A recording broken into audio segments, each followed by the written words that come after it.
গাইবান্ধার গোবিন্দগঞ্জে লুকিয়ে আছে এক নীরব ইতিহাস। বর্ধনকুঠি রাজবাড়ি শত শত বছরের কালের সাক্ষী। এই রাজবাড়ি আজও স্মরণ করিয়ে দেয় আমাদের গৌরবময় অতীতকে। তো এখন আমি বর্তমানে আছি হচ্ছে বর্ধনকুঠি রাজবাড়ির সামনে, যেটা হচ্ছে গাইবান্ধা জেলার গোবিন্দগঞ্জ উপজেলার গোবিন্দগঞ্জ সরকারি কলেজের পাশেই অবস্থিত। এক সময় এখানে রাজারা বসবাস করতেন এবং তাদের রাজ্য শাসন করতেন, কিন্তু এখন সময়ের ন্যায় তার রাজাদের যে রাজপ্রাসাদ ছিল সেটা এখন ধ্বংসাবশেষ পড়ে আছে এখানে। এটা হচ্ছে সেই বর্ধনকুঠি রাজবাড়ি। আপনাদেরকে আমি দেখাবো এই বর্ধনকুঠি রাজবাড়ির আশপাশ এবং এর ইতিহাস, বর্তমান অবস্থা।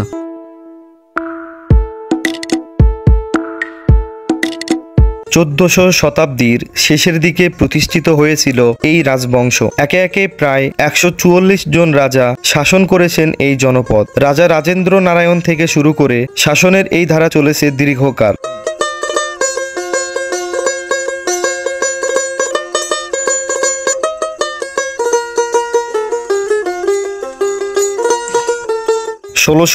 সালে রাজা ভগবান নির্মাণ করেন রামপুরের বিখ্যাত বাসুদেব মন্দির। তখনই এই রাজ্যের আভিজাত্য ও ধর্মীয় ঐতিহ্য ছড়িয়ে পড়ে চারদিকে। এখানে ওঠাটা যতটা সহজ মনে করতেছেন আপনারা, এখান থেকে নামাটা কিন্তু অনেকটাই কঠিন। যেটা যে দেখেন, আমি নিজেও নামবো কিন্তু অনেকটাই ভেতরে ভয় কাজ করতেছে। যদি একবার পাটা পিছলে যায় এখান থেকে, তাইলে মনে করেন একবারে অবস্থা শেষ। এই যে এরা ছোট ছোট বাচ্চারা সবসময় ওঠে, এরা ওঠানামা করে, এই জন্য ওরা বুঝতে পারতেছে যে কিভাবে নামতে হয়। কিন্তু আমি এতটা এখানে সেন্সিটিভ একটা জায়গা যেখানে সাইডে ধরে ধরে নামা লাগতেছে আমার। তো আপনারা যদি আসেন তাহলে অবশ্যই এখানে ওঠা থেকে বিরত থাকবেন, কেননা এই জায়গাটা অনেকটাই রিস্কি জনক জায়গা। বেশি জায়গা নাই এখানে। এটা দেখছেন কি একটা অবস্থা। নামলাম আমরা। ব্রিটিশ আমলে বর্ধনকুঠি জমিদার বাড়ি হিসেবে পরিচিতি পায়। রাজাদের প্রভাব প্রতিপত্তি তখন ছড়িয়ে পড়ে সমগ্র অঞ্চলে। কিন্তু সময় বদলায়। দেশ ভাগের পর শেষ রাজা শৈলেশ চন্দ্র ভারত চলে যান। তারপর থেকেই রাজবাড়ি হারাতে থাকে জৌলুস, হারাতে থাকে রাজকীয়তার রং।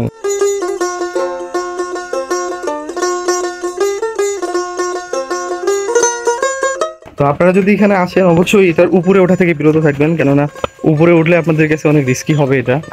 কারণ আমি কিন্তু আপনাদেরকে দেখাই দিলাম, আর তার পাশেই আমি যে এটাতে উঠছিলাম এটার পাশেই কিন্তু এটা অবস্থিত। এটা আরেকটু মানে সুন্দরতম, 2 তলা ভিড়, 2 তলার পরিমাণ একটা ঘর এটা। আর এটা হচ্ছে তার একটা গেট, আর মেইন গেট হচ্ছে এই পাশে। আপনাদেরকে যদি দেখাই, এই ছোট বাচ্চারা কিন্তু আমাকে গাইড করতেছে যে আসলে কোন দিক দিয়ে যাইতে হবে। এই যে এটা হচ্ছে মেইন গেট। একসময় এখানে ওই রাজার রানীরা বা যারা ছিল এখানে, তারা কিন্তু একসময় এই জায়গায় বসেছিল, উঠানে বসে থেকে এই প্রাকৃতিক সৌন্দর্যগুলো দেখতেছিল। এই যে এটার ভিতরের অবস্থাটা একটু দেখাই, সেম ওই রকম। কারণ আগেকার যে বাড়িঘরগুলো ছিল প্রায় সবগুলো একই রকম হয়ে থাকে। আর এটাতে ওঠার জন্য এই পাশে একটা সিঁড়ি আছে, এই পাশ দিয়েও আপনারা উঠতে পারবেন। এই যে এই পাশ দিয়ে আপনি এটাতে উঠতে পারবেন। এই যে আমার সামনে কিন্তু ওরা যাচ্ছে, ওরা ছোট মানুষ, ওরা আমার থেকে মানে দ্রুত যাচ্ছে, আর আমার কিন্তু এখানে উঠতে নিজেরই ভয় লাগতেছে। এই যে এটা হচ্ছে উপরের পাশ, এই যে এটা হচ্ছে ছাদ আর কি। আর এই ঘরটা একটু ধ্বংসাবশেষ পড়ে আছে, যেটা এখানে বাউন্ডারি সাইডে ছিল হয়তোবা, এগুলো ভাঙে গেছে। আর এই পাশ থেকে উপর থেকে দেখা যায় পুরো আশপাশটা। বর্ধনকুটি শুধু ইট পাথরের দালান নয়, এটি আমাদের ইতিহাসের এক গৌরবময় অধ্যায়। যদি এখনই সংরক্ষণ না করা হয় তাহলে হয়তো একদিন ইতিহাসের পাতাতেও হারিয়ে যাবে এই রাজকীয় নাম।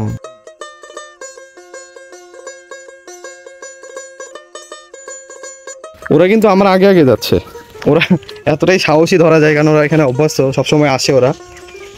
আমি কিন্তু আজকে ফার্স্ট টাইম আসলাম এই জায়গায়।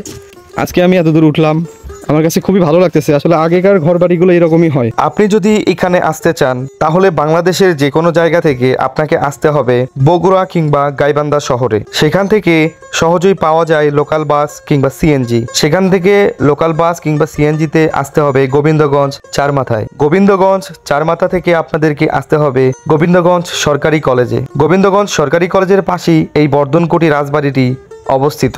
থাকার জন্য গোবিন্দগঞ্জ শহরে বেশ কিছু হোটেল রয়েছে। এছাড়াও গাইবান্ধা জেলা শহরে তুলনামূলক ভালো মানের হোটেল পাবেন, যেখান থেকে সহজেই রাজবাড়িতে ঘুরে আসতে পারবেন। ভিডিওটি যদি ভালো লাগে অবশ্যই লাইক, কমেন্ট, শেয়ার করতে ভুলবেন না। ফেসবুক পেজ আর ইউটিউব চ্যানেলে যদি নতুন হয়ে থাকেন অবশ্যই পেজটি ফলো দিবেন এবং ইউটিউব চ্যানেলটি সাবস্ক্রাইব করবেন। দেখা হবে পরবর্তীতে এইরকম কোনো একটি ভিডিওতে। এতক্ষণ ভালো থাকুন, সুস্থ থাকুন। আল্লাহ হাফেজ।